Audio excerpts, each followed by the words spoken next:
नमस्कार विद्यार्थी मित्रांनो, स्वागत आहे तुमचं आपलं चॅनल MPSC विश्ववरती।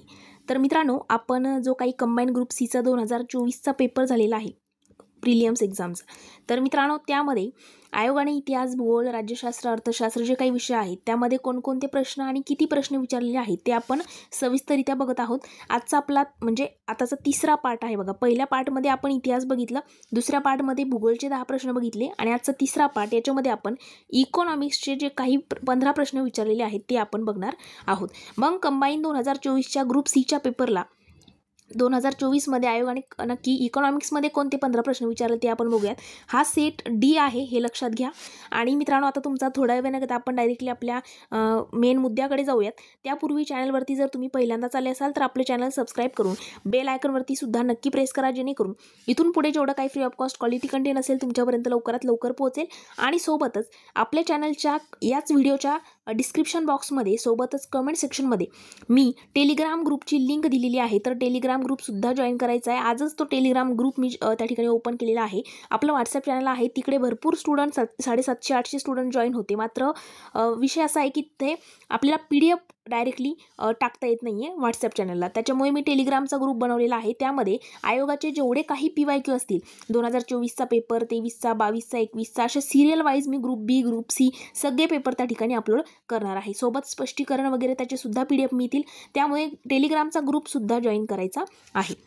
आणि कोणत्याही प्रकारचा डाऊट तुम्हाला असेल तर चॅनलच्या अबाउट सेक्शनमध्ये इंस्टाग्राम अकाउंटची ID सुद्धा आहे, तिथे जाऊन तुम्ही मेसेज करू शकता। तिकडे जवळपास 17,000 मुलं आपले इंस्टाग्रामला सुद्धा ॲड आहेत। तर बघा मित्रांनो, पहिलाच इकॉनॉमिक्सचा आपल्याला 21 नंबरचा प्रश्न आहे बघा। D नंबरचा संच आहे हा।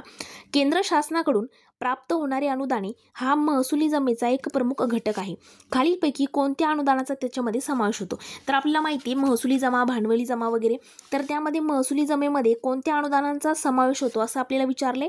त्यामध्ये पहिला आहे केंद्र पुरस्कृत योजनेची अनुदाने, केंद्रीय वित्त आयोगाच्या शिफारशीनुसार असलेली अनुदाने, घटनात्मक तरतुदीनुसारची अनुदाने आणि इतर अनुदाने। तर मित्रांनो, या सगळ्यांचाच समावेश जो आहे तर तो महसुली जमेमध्ये होतो, म्हणजे ABCD 4 नंबरचा ऑप्शन बरोबर असेल।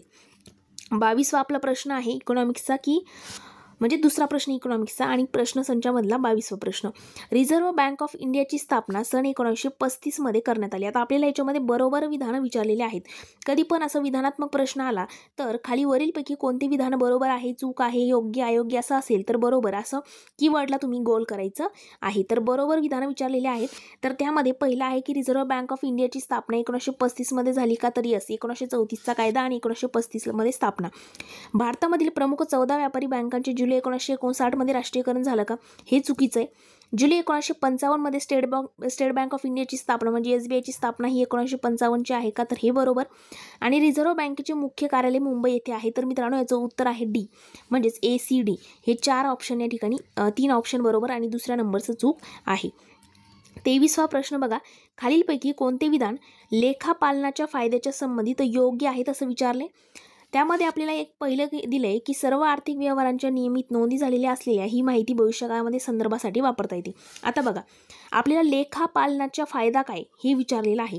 तर सगळं काही आर्थिक व्यवहार जे होतात त्या आर्थिक व्यवहारांच्या नियमित नोंदी झालेल्या असल्यामुळे काय होतं, भविष्यकाळामध्ये संदर्भासाठी त्या वापरता येतात। हे अगदी योग्य विधान आहे।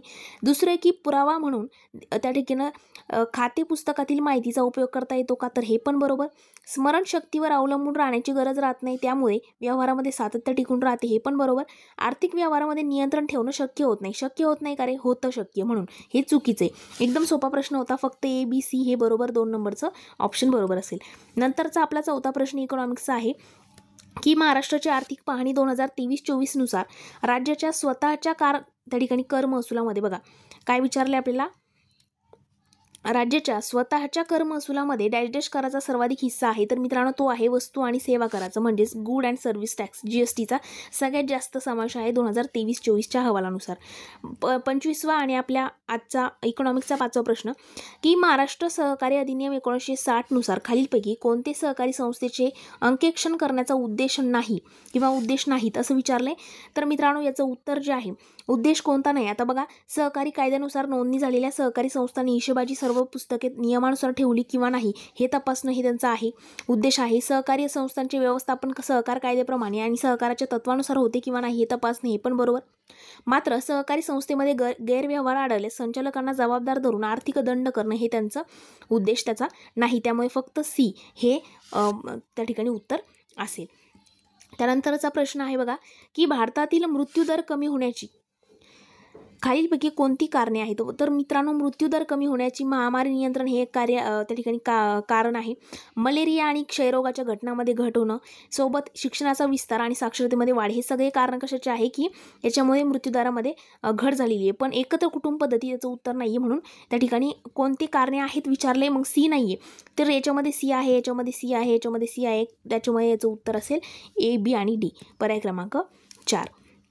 एलिमिनेशन मेथडनेच असे प्रश्न आपले लवकर सुटतात. त्यानंतरचा 27वा प्रश्न, की महाराष्ट्राच्या आर्थिक पाहणी 2023-24च्या अहवालानुसार सेंद्रिय शेती उत्पादनामध्ये भारतामध्ये महाराष्ट्र राज्य हे 27% हिस्स्यांसह डॅश क्रमांकावरती आहे. तर मित्रांनो, याच्यामध्ये जर आपण बघायला गेलो तर दुसऱ्या क्रमांकावरती आपला महाराष्ट्र आहे, पहिल्या क्रमांकावरती MP आहे, मध्य प्रदेश, हे लक्षात घ्या. 28वा आपला प्रश्न आहे की तेलबिया आणि कडधान्य उत्पादक शेतकऱ्यांना सुरक्षितता पुरवण्यासाठी शासन डॅश राबवित आहे.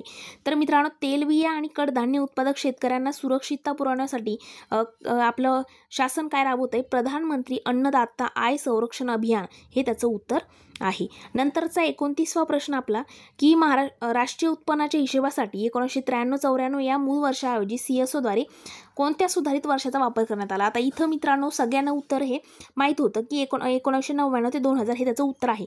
पण प्रत्येकाने इथंच बघून लगेच सी नंबर आणि तिथे लगेच टिक केलेला असेल, म्हणजे सिली मिस्टेक झाली. पण याचं उत्तर इथं खाली आहे बघा, पर्याय नंबर 4 सी फक्त असं उत्तर होतं त्याचं. आपण 3 नंबर लगेच गोल केला असेल कुणी.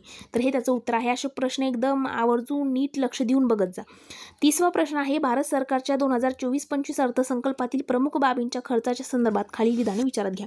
24-25च्या अर्थसंकल्पावरती प्रश्न आहे, शिक्षणावरील खर्चापेक्षा ऊर्जेवरील खर्च जास्त आहे, शिक्षणावरील खर्चापेक्षा आरोग्यावरील खर्च जास्त कमी आहे. तर बघा, शिक्षणावरील खर्चापेक्षा ऊर्जेवरील खर्च जास्त आहे का? तर हो. आणि शिक्षणावरील खर्चापेक्षा आरोग्यावरील खर्च कसा आहे? कमी आहे. तर मित्रांनो, दोन्ही विधानं बरोबर आहेत, त्यामुळे ए आणि बी दोन्ही योग्य आहेत. हे त्याचं त्या ठिकाणी उत्तर असेल. 31वा प्रश्न, की भारतातील औद्योगिक संस्था आणि त्यांचे स्थापना वर्ष यांच्या जोड्या आपल्याला लावायच्या आहे. जोड्या लावावरती भरपूर प्रश्न आपल्याला भूगोलमध्ये पण 3-4 प्रश्न, इकडे पण प्रश्न जोड्या लावावरती आलेले आहेत. तर बघा, या ठिकाणी आपण जर बघितलं तर IFCI याची स्थापना जी आहे तर 1948 सालची आहे.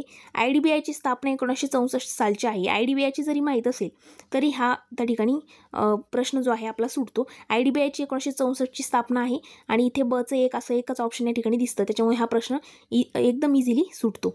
32वा प्रश्न आहे, हा पण एकदम सोपा प्रश्न होता. पंचवार्षिक योजना आणि विकासाचे निर्धारित लक्ष्य यांच्या जोड्या लावा. आता इथे आपल्याला काही आकडेवारी आपण पाठ करत बसत नाही, पण एकदम लॉजिकने आपण हा सोडवायचा होता. मित्रांनो, जशी पुढच्या योजना होत गेल्या तसा लक्ष पण त्यांनी वाढत गेलं होतं. तसं त्यांनी लक्षामध्ये सुद्धा वाढ करण्यात आली होती आकडेवारीमध्ये. जसं की 5व्या योजनेमध्ये सगळ्यात कमी लक्ष असेल, 6वी योजनेमध्ये मग याचं उत्तर 1, 2, 3, 4 असंच याचं उत्तर होतं. तर सगळ्यात जास्त 12 योजनेमध्ये होतं 8.0 असं लक्ष निर्धारित करण्यात आलं होतं. तर हा पण एकदम लॉजिकने सुटण्यासारखा प्रश्न होता. 33वा आपला प्रश्न आहे बघा, की भारत रोजगार अहवाल 2024 संबंधित योग्य विधानं आपल्याला ओळखायचे आहेत. हा अहवाल 1 मार्च 2024 रोजी प्रसिद्ध झाला. तर हे त्या ठिकाणी चुकीचं आहे. हा अहवाल आंतरराष्ट्रीय कामगार संघटना आणि मानवी विकासासाठीची संस्था यांनी संयुक्तपणे तयार केलेला आहे का? तर हे बरोबर. आणि अहवालामध्ये वेगाने बदलणाऱ्या तंत्रज्ञानामुळे श्रमिक बाजारपेठेवरील वाढत्या अस्थिरतेवरती प्रकाश टाकण्यात आला. तर हे बी आणि सी बरोबर आहेत. पर्याय क्रमांक 3. त्यानंतरचा 34वा आपला प्रश्न, की भारतीय लेखा आणि परीक्षणासाठी सर्वोच्च संस्था कोणती आहे? तर मित्रांनो, ते आहेत भारताचे नियंत्रक आणि महालेखा परीक्षक. हे त्याचं उत्तर असेल. एकदम सोपा प्रश्न होता हा पण. त्यानंतर 35वा प्रश्न, की गुंतवणूकदार आणि उद्योजकांना राज्यामध्ये व्यवसाय करण्यासाठी अधिक पूरक परिसंस्था त्या ठिकाणी विकसित करण्याच्या उद्देशाने महाराष्ट्र शासनानं जुलै 2023 डॅश कायदा लागू केला गेला. तर मित्रांनो, महाराष्ट्र शासनाने जुलै 2023 मैत्री हा कायदा जो आहे तो लागू केला होता. कशासाठी? तर गुंतवणूकदार आणि उद्योजकांना राज्यामध्ये व्यवसाय करण्यासाठी पूरक परिसंस्था विकसित करण्याच्या उद्देशाने मैत्री सुरू करण्यात आलं होतं. तर हे झाले इकॉनॉमिक्सचे 15 प्रश्न. आता नेक्स्ट जो काही आपला व्हिडिओ असेल त्यामध्ये आपण पुढे करंट आपलं वाक्य आहे बघा. आपण इतिहास घेतले, भूगोलचे 15 घेतले, भूगोलचे 10, इतिहासाचे 10 आणि इकॉनॉमिक्सचे 15 घेतले. पुढे आपल्याला आणखी सामान्य विज्ञान, पॉलिटी, करंट हे सुद्धा घ्यायचे आहेत. तर अशा पद्धतीने आपण या ठिकाणी काय करत आहोत, तर step by step videos wise आपण या ठिकाणी बघत आहोत. आणि नंतर एक मी कंबाईन व्हिडिओ करेल, त्याच्यामध्ये सगळेच प्रश्न टाकेल. पण त्यापूर्वी चॅनलला आपल्या सबस्क्राईब करायचे आणि टेलिग्राम ग्रुप जॉईन करायला विसरू नका. त्या ठिकाणी सगळे PDF मी रात्रीपर्यंत टाकून देईल तुम्हाला. सगळे जेवढे काही PYQ असतील सगळेच तुम्हाला त्या ठिकाणी मिळतील. त्यामुळे लवकरात लवकर आपला टेलिग्रामचा ग्रुपसुद्धा जॉईन करायचा आहे. तर आज आपण इथेच थांबूया. Thank you so much.